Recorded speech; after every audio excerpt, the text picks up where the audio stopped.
I'm Andrew. This is Mike. We're here to talk about our daily Bible reading. If you are new to what we're doing here, we are attempting as a congregation here in Conroe to read the Bible twice this year. We're trying to read it through in 6 months, and then once we get to July, we'll start it over and try to read it again. And so a little bit of a faster pace, but because of that, we've just finished week 3, and we just finished the book of Leviticus. That's right. I was going to add, there is no try. We will only do this. We will do this. There is no try. There is no try. Only do. Was that Yoda? That was Yoda. I think that was Yoda, okay. Sorry, that was Yoda. But he was correct. There is no try. We're going to do this. 3 months in, I think we've gotten through probably the hardest part in terms of just, why am I reading this kind of thing? Yeah. So Leviticus is maybe the most difficult. I think we mentioned it last time, right? This is where everybody kind of runs out of motivation to finish. Yeah. So the motivation has to be high when you're in Leviticus, just because of the mundane nature at times. Mundane is, I don't mean to be pejorative about it. It's just, it's hard for us as modern readers to put our minds, get in that mindset. Of the ancient people. What's going on? There's very little narrative. Yes. There's action, very little action. It's all these laws and rules that aren't going to really apply to us in almost any way. Though I think there's a lot we can learn, and that's the point. That's what we're here for. So I think that's part of why. Yeah. So I hope that you got through Leviticus. I hope it went well for you. One more thing I'll say, and then I'll invite Mike to kind of share with us some of his thoughts on it. One of the things I've been mentioning in our discussions is I've been timing my readings. Yep. I thought it was fascinating when I was timing Leviticus. The readings for Leviticus were much shorter time-wise. They felt much longer just because it was hard reading, but they were shorter time-wise. So I hope that y'all had a similar experience. I did, listening. Again, I listened to the entire book this time in my travels. And sometimes it felt like, when is this chapter going to be over? Yes. And then it felt like forever. But of course, there are also fewer chapters by a good number, right? About 27 chapters. We had 40 in Exodus, 50 in Genesis. So some of them were long, though. But I definitely felt the same. Yeah. And again, I think it's just, don't do this, or when you do this, you have to do it in this way. And a lot of it was about sacrifices. Almost all of it seemed to be about sacrifices and that kind of thing. So, one question though, you last week said you were going to tell the audience a story. The question I have is, should we do it now or should we do it later toward the end? I think we should do it later toward the end. Okay, I'll tell the story towards the end. Yes. That way they have to listen to us talk about Leviticus. Yes, exactly. You can't cut away. I know some people are only coming for Andrew's story, which is a good one, by the way. I know my mom is coming for my story. Okay, give me your first impressions, right? Again, to plug his sermon series for the year, he is talking about the priesthood once a month all year. I am talking about Bible reading once a month all year. And so this book is very heavily about the priesthood in almost every way. Yes. Yes, it is. Now, I'll add this slight caveat with the sermon series that I'm doing on the priesthood is I'm actually not going to spend that much time in Leviticus. Right. And the reason for that is, it's not that we couldn't spend a lot of time in Leviticus. It's just that I'm trying to tie in a lot of other biblical texts that maybe we're not as familiar with or not thinking about in that light.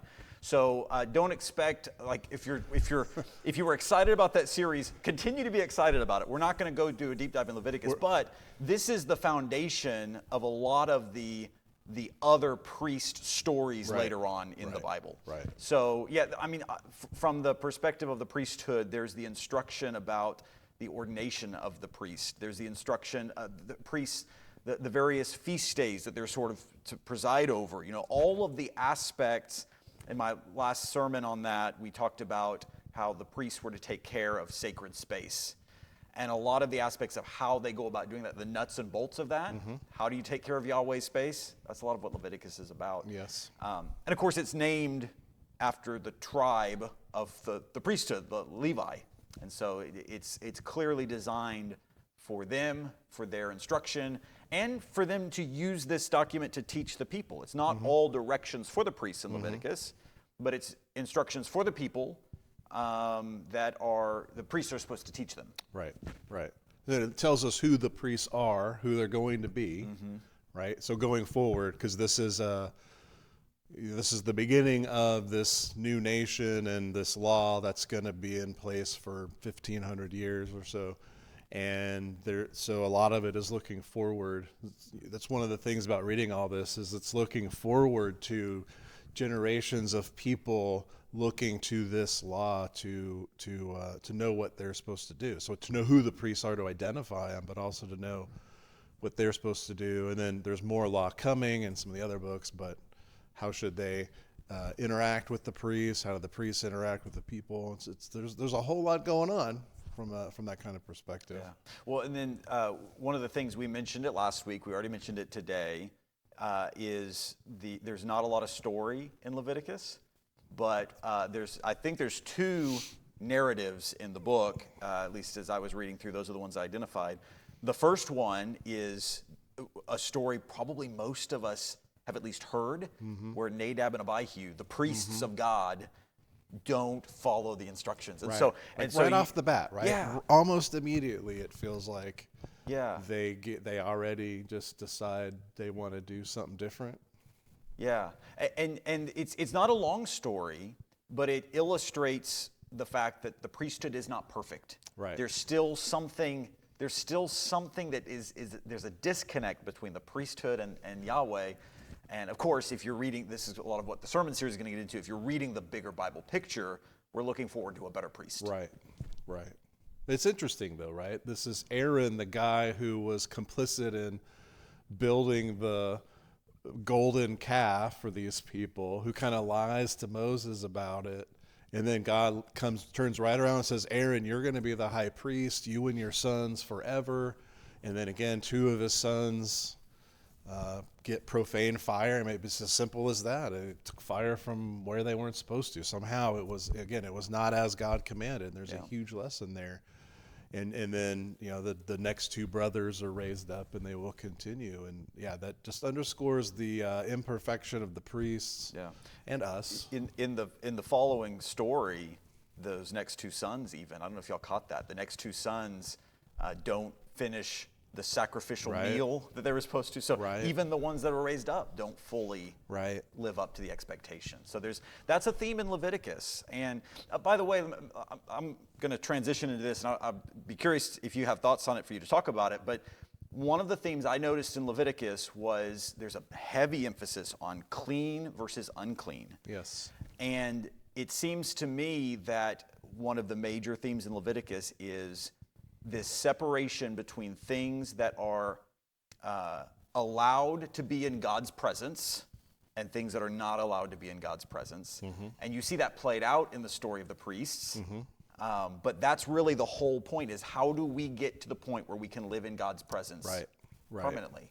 I was reading something else related to this, and it was kind of that same thing, but said in the opposite way. This is about how God can live, how God can prepare us so he can live in our presence. So the people, I thought that was really good, that it's not original from me. So the people have to prepare themselves. And it's all this ritual. And again, all this appears sort of nonsensical in a lot of ways to us, but that's really what it's about. There's God and there's humanity, and there is a gulf.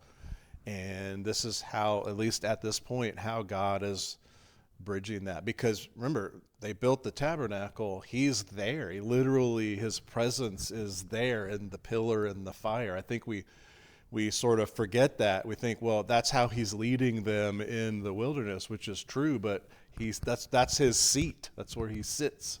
And so that's why they have to be, the whole process has to be gone through in order for someone to even go into that particular space, the holiest of holies. So I saw that was really interesting. But all the people are involved, right? It's not really just the priests. And also I noticed there, when you read that, you realize how easy it is to be unclean. You just have to touch something that's already unclean, and then you're unclean. And how hard it was or difficult it was to make something clean that really was unclean. But there was always opportunity to do that as another piece of that. Nothing's ever, sort of I mean, some things had to be destroyed or let go and so on, but most things, if a process was gone through, it could be, redeemed or returned to this clean state. Certainly living things. Right. And that's that's another theme that just kind of stuck out to me in Leviticus is the premium that God places on life. And that shows up in the way he talks about blood in Leviticus. Yes. Life is in the blood. And, Yes. it shows up in the way he talks about the firstborn. You redeem back the firstborn. They belong to me, but that life is valuable, so you buy it back from me, and things like that. Yes. So God places a premium on life in the book of Leviticus. Another oddity in Leviticus that I think at times this has confused me, and so maybe if I can say something that will help clear it up for other people, maybe that would be nice. When we're talking about clean and unclean, I think sometimes we conflate that to be something like sinful and not sinful. Yes, that's an excellent point. If you're reading through Leviticus, or if you've read through Leviticus and some of that was confusing to you, just know that that's not always a one-for-one kind of comparison. Sometimes uncleanliness is the result of sin in Leviticus, but sometimes it's just the result of natural life, day-to-day things that happen, Right. Interaction with the dead. You're caring for somebody who's sick or something like that, and that can make you unclean. Right. So in Leviticus, being unclean is not to be sinful necessarily. But again, you ask, well, what's the point? Why is he making a big deal about this? I think it's talking about the great lengths it takes to be able to live in God's presence. Right. Not just about avoiding sin, it's about being holy. Right. Which is one of the themes I know we were going to hit on when we get to Leviticus. Definitely, and it's a theme throughout Scripture, right? Yeah. Be holy for I am holy. God, it's quoted all through the New Testament, and that's the idea. Of course, also the idea is we can't do that on our own. We need Jesus, but there is, some element of I need to want to do that. I need to put some effort into doing that, just to be holy, just to be clean, so that I can be in God's presence. And that's, I think it is important to realize and remember that unclean does not equal sin. I think that is easily, as you said, easily confused. They are not the same. Touching a dead body was not sinful. It just made you unclean. And so then you deal with that. And then you move on, right? When you're sick, you're unclean, and I think someone in one of our threads made a comment. I'm learning a lot about disease, and and again, I think all these rules are about God caring for us and loving us. So He wants us able to live in His presence, but He's also taking care of us. And one might say, well, God could just go, no to Z, you're not sick. And he does occasionally, but it's super rare. But instead, he's setting up a community to learn how to live together and be holy, be clean, and safe. Right? So you mentioned that God could certainly snap his fingers and just like, you're clean, you're not sick anymore. I think a lot of, might ask the question, why do we have to read Leviticus? Like, what good is this going to do me, right? Right. There's a stretch of, 3 or 4 or more chapters on leprosy. Yes. And it was just all of the, examine the white hairs, see if the sore's raised. And it's just It's like, a what tough am I doing? read. That, I think, will help us appreciate. God is saying, this is how you're supposed to deal with this. We're going to get to a story in 2 Kings, I think, where a guy named Naaman is leprous and he seeks help, and God heals him like that. And I think, just as sort of an example of why it's important to read and understand Leviticus, if we understand what it would have taken to deal with Leviticus according to the law, I think it helps us recognize how powerful it is what God was able to do in that moment with Naaman and with others as well. In the New Testament, Jesus will interact with leprous people as well. I think, though, just on a basic level, I think everyone understands there was no cure for leprosy. There is now. There's medicines and so on, but there was nothing you could do, and very rarely did people come back from that. So it was, again, very important that these people understood that they needed to be separate. So again, all these laws about if you got a discharge, that basically think about allergies and like how often we would all be unclean because of something or other, but they had to really pay attention and take it seriously. A few months ago, on Wednesdays, I'm visiting another congregation because I'm traveling, and so one of my friends there, he was actually teaching through Leviticus, and we were in the middle of it, and we were kind of talking after, like, how many people do you think kind of went, nah, no one will know, no one sees it, whatever, and then they just kind of go about their business, and they're sort of not accidentally, but they're making people unclean, and that's part of the point, I think, too, of how easy that kind of stuff can spread, not just disease, but sin, right? Those attitudes. And we see it happen as their history unfolds. There will be a group of people who don't care, and that will infect lots of other people, which goes back to, it's really hard to be clean. You need to really pay attention to it in order to remain that way. Yeah. Good. Is there anything else we should say about Leviticus? One thing really stood out to me as I was hearing it, and this because when you're listening to it, it's kind of like bang, bang, bang. Something just hit me, and that was most of the sacrifices. It would talk about when you bring a sacrifice for this guilt offering, a sin offering, all these different offerings, right? And you bring this animal. So there were really two things that stood out. One was God made provision for the poor, right? Like, I love that. Like, you need a bull and you need 2 goats and all this, but if you can't afford that, just bring 2 pigeons, right? Mm-hmm.